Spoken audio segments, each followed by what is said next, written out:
Okay, 5 characters once again. My voice is starting to hurt a little bit, so should I give myself 2 and you do the other 3? Yes, I will do 3.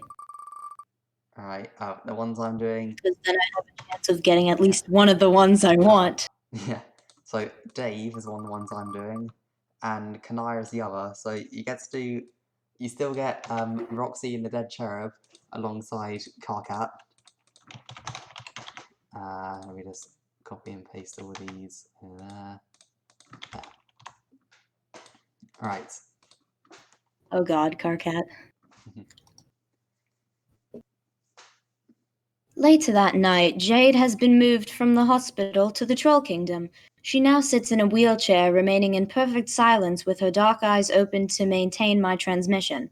Roxy and Kanaya rolled her into the living room of Dave and Karkat's hive earlier that evening. This is where they all sit now, discussing the day's troubling events. Roxy is now using his phone to pursue leads on the whereabouts of the prince. Yep. Oh, yeah, for sure. You too, Jake. Thanks, man. Yeah, we'll let you know what we're gonna do. Later. He hangs up and sighs dramatically. Poor guy. What did he say? A lot of it was hard to make out due to all the sobbing. But yeah, it's like we thought. Dirk borrowed one of his ships and GTFO. But did he say where? Nope. Doubt he told anybody, to BH. In fact, I'd say odds are even he doesn't quite know where he's going yet. Why do you think that? I don't care. I just know the guy. Also, like, what's even out there? Dude's got a ship and now he's hauling ass randomly about with Rose to, I don't know, prove some sort of point. What about Jane? We aren't calling Jane! Why not? Because I wouldn't believe a single word that comes out of her fat fascist mouth! That's stupid. I'm calling her.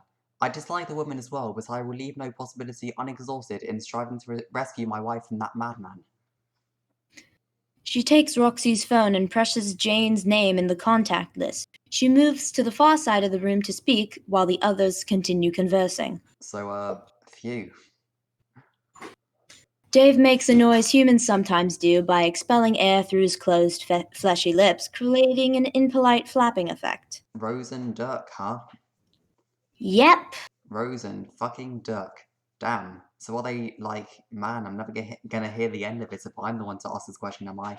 I've had too many fucking goofy, dumbass, puss and mouth family blunders to be the guy asking this fucking question, and yet here I am asking it. What are you talking about? You know, are they, like, together? What? You know, like... What this dumbass is asking is if they're doing human intercourse activities. Oh my god! Karkat, please. Oh my god. Karkat, they're related. Humans don't do that when they're related to each other, okay? Don't talk down to me. I'm not a fucking wriggler. I'm familiar with your concept of human incest. Yeah, okay, not to be that guy, even though I'm totally being that guy. If it never happened, we wouldn't have a word for it. I really don't think... I mean, they wouldn't. There's no way. It makes no sense. For one, Dirk is gay. And isn't Rose gay too? Yeah, I don't know if anyone knows what Rose's deal is exactly. Of all of us, who could have ended up eloping to have illicit incestuous relations, they definitely would have been the last two I'd have put my money on. And yet, it sure is real fucking weird what they seem to have gone off and done, isn't it? Ugh, don't even say that. Just thinking about it makes my skin crawl. You guys are so fucking weird about this. Like, seriously? That's the issue here? The shithead went and stole Kanaya's maid sprint, apparently by mystically underhanded means. There's practically no limit to the dimensions we could be getting angry about this on. But here we are instead, doing this pointless thing you people always do when it comes to incest. Us people? I know, I'm a fucking xenophobe. Let's just all agree I'm a big shitty xenophobe about this and move on. See. Hey, Kanaya, how's that phone call going? Jane's chief of staff has put me on hold. It seems my solicitation does not register as a priority in this administration. I cannot say I am surprised. Tell her to register my heaving bulge as a priority. I will not tell her that. Anyway, you guys are all so fucked up about this. That's all I'm saying. This is objectively not the worst thing about this scenario. It's not even a remotely notable factor. Why are we even talking about this? It's so fucking performative. Is there something you're trying to prove by constantly competing to be the most scandalized by your own completely arbitrary social construct? Yo, dogs, I know we get up to some jank barrel bottoms fuck combos sometimes, but this one, ID even K anymore. I know you're an alien and all, but in these dire straits, can we maybe not riff on the subject of fucking incest? FWIW, the shit really does bug the hell out of me. If I can confirm on behalf of my species that, yeah, the idea kinda sucks according to pretty much literally everybody, could we agree to stop talking about it? See, this is what I'm fucking talking about. You grew up one of 2 humans on your entire planet. Where the fuck do you get any frame of reference for this shit? Admit it, you only pretend to be bothered by this because your human society tells you that your performance of disgust is virtuous. Mayo, dude, no. Also, excuse me, but can I just fucking ask? Since when did you start cosplaying as Dave? Dude.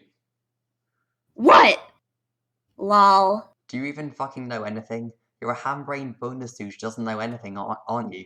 I'm very sorry, Roxy, that my ham-brained bonus douche of a boyfriend doesn't know fuck all about Jack Dick. It's okay, he's like fucking right. I get mistaken for you like, well, it's been happening. I should have known, LeMayo. I really thought all the pink I'm wearing would help with that. I don't know, I'll keep messing with it. Oh, no, you look great. Like, super duper duper great. Just perfect. Like, I could not possibly be more proud of your fashion choices. Christ. Dave, it sounds like you're about to kiss your mother just to prove me wrong.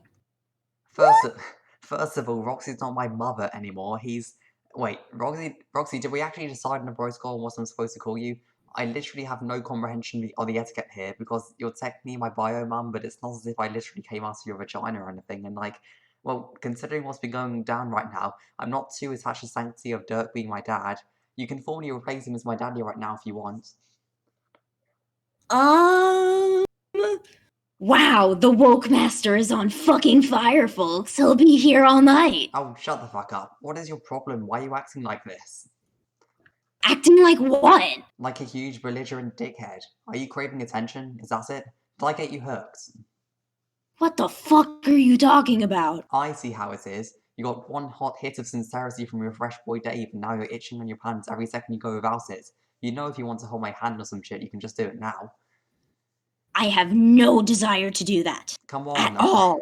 Come on, our relationship doesn't have to be a ludicrous, unending performance of emotional constipation anymore. We got character developed, bitch. Come here. What the fuck are you doing? Get away from me! No, Christ, you're like a flighty little muskrat. Stop squirming. Get your hands off of me, you smelly bag of shit! I hate you! No way, no you don't. You love me. We're gonna be together forever. Oh my god, shut the fuck up! And I'm gonna profess my undying love to you in the form of a kiss. No! For all the vigor of his oral protest, Karkat does not offer sufficient physical objection to prevent Dave from successfully planting a kiss on his cheek. The gesture causes Karkat to deflate instantly. He goes limp in Dave's arms, eyes wide. Dave is no longer so sure of his ability to freely engage in public displays of affection. Suddenly, very self-conscious, he pulls back, leaving a significant foot of distance between himself and Karkat once they've collected themselves. Dave awkwardly clears his throat. Karkat wipes off his cheek. Both are looking in opposite direction. Aw, you boy's cute. Hey, can you just forget you saw that? Thanks. Hee, thank you. For what? For doing something that turned that steaming dog shit fire of an incest conversation into something that made me feel very happy. A fleeting moment in these dark AF times. Don't mention it! Kanaya return. If Jane is to be trusted, apparently she didn't even know Dirk was gone. She doesn't know where he might be headed either, or she won't tell us. Well, shit. I'm so fucking surprised. Alright, then what do we do? I don't know. Hey, does anyone know where the hell John is? Oh yeah, good question. Wasn't he on some mission? Whatever happened with that? That was a Rose thing. She was cagey as fuck about it, and now she's gone, so we can't even ask her. So, damn. He's not answering his phone. Yeah, I've tried too. Oh yeah, I forgot. John would solve the whole problem, wouldn't he? Just zap us all right into Dirk's ship with his retcon powers. That's how that works, right? Maybe? I think he should be here regardless and catch up with the situation. Getting kind of worried about him. Yeah, I ran into Terezi the other day and she hadn't seen him either. Oh shit, Terezi's back? What? Oh yeah, I didn't mention cause guess I just thought you knew? I assumed she would have got in touch. Nope. Nobody ever fucking tells us anything. It seems like kind of a gigantic fucking deal that Terezi came back to Earth. Kanaya, did you know about this? Yes, I also assume you knew. I'm giving her a call to see if she knows anything about all this. And she's not picking up either. What the fuck is even going on anymore? There is a moment of silence, though no one in the room is conscious of the fact it serves to honor their departed friend. The heir will not be able to help guide them to the prince. If they ever wish to see John again, be it his cadaver or otherwise, they will need another means of following the ship, a different guide altogether. By stated principle, I cannot intervene through the same compromising methods of my nemesis, but if I were to fall back to a state so passive as to offer no assistance at all, it would be at odds with my sworn duty as a protector of corporeal life. They will have their guidance, but my instructions will be minimal. So long as they remain in my conduit's presence, they will know the way forward. What the fuck is Jade doing? Huh. That's creepy, right? Tell me I'm not the only one that thinks that's creepy. Yeah, it's a bit spooky. That's how it is when she gets like this. What is she pointing at? Jade has raised her right hand and is pointing upward at an angle about 45 degrees, seemingly in a random direction, but it's far from random. Oh, I think I know what's up. She's trying to say there's something important over that way. Is that right, Jade? Can you hear me? Dave walks over and kneels in front of her chair. He looks closely at her. Her face, though still expressionless, strikes him as serious and tense. Jade, is it John? John's that way, right? You want us to go in that direction to find John? Is that it, Jade? Come on, what is it, girl? Tell me. OMG, Dave, you're treating her like a dog. Okay, yeah, you're right. I guess I fucking suck. But she is a dog, okay? A doggy girl who's trying to tell us something. Just let me do my thing here. Jade, give me a little yelp if John's that way and we should go after him. Just a little woof. If John's in danger, give twice, please. Dave! Shh. Leans in closer and studies her face carefully. It hasn't changed. Maybe it's not John that way. Maybe it's Jade. Is that where Dirk went? It's barely noticeable, but Dave picks up on it. Her face relaxes slightly. That's it. That's the way Dirk went and she wants us to follow. Okay, wow. But what about John? Is John safe? She doesn't move. Does he have anything to do with what's going on? What about Terezi? Is John with them? Jade, is John on the ship with Dirk and Rose? Slowly, she lowers her arm and places her hand back on her lap. What the fuck did that mean? I think it means I'm right. Don't ask me how I know, but I think I got the answers as per we need. Dirk and Rose are on the ship headed that way, and for some fucking reason John's along for the ride. We need to saddle the fuck up, and wherever we go, I think we're going to need to bring Jade along. Right. Karkat springs to his feet and easily resumes his well-practiced posture of leadership. Kanaya, get Jake English on the phone. Okay, why? Because we need to borrow one of his ships. We're going to get your fucking wife back. He nods. Kanaya nods back. Roxy nods too. Dave does not realize they are all supposed to be nodding in determination and solidarity until Karkat nudges him. Then he nods too. They resolve to travel on their new adventure shortly thereafter. They will believe they are on a quest to retrieve a wife and rescue a friend. They will discover their true mission is of much greater cosmic significance than they imagined. The seer is firmly in the thrall of the prince and will not easily be pried away. As regards to the heir, though resuscitation remains a theoretical possibility for those still striving for it, the truth of his role is it has reached a greater sense of narrative finality than any of his allies will bring themselves to admit. His influence over canon has come to an end, as has this particular story. His ultimate sacrifice was made to put the missing keystone in place and avert the supreme dissipation of all that shall be considered to hold truth, relevance, and essentiality. As for me, I will be wherever they go, so long as my conduit remains alive, alert, and present, but only as a guide with the lightest possible touch, and only to block the insidious mandates of the prince from within his sphere of influence. The rest of my presence can simply be reduced to a string of words, a recorded stream of ideation with a particular texture and cadence, but aside from that, there is nothing that should be considered remarkable about its source.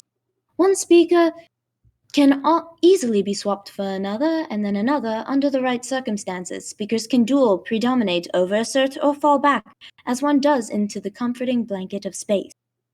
And until I am needed again, this is exactly what I will do. I leave all who inhabit this reality with a recorded stream that is colorless, sourceless, and quietly divested of accountability. For if I were to insist upon anything else, could I really be considered worthy of protecting the very cosmos I describe? Farewell.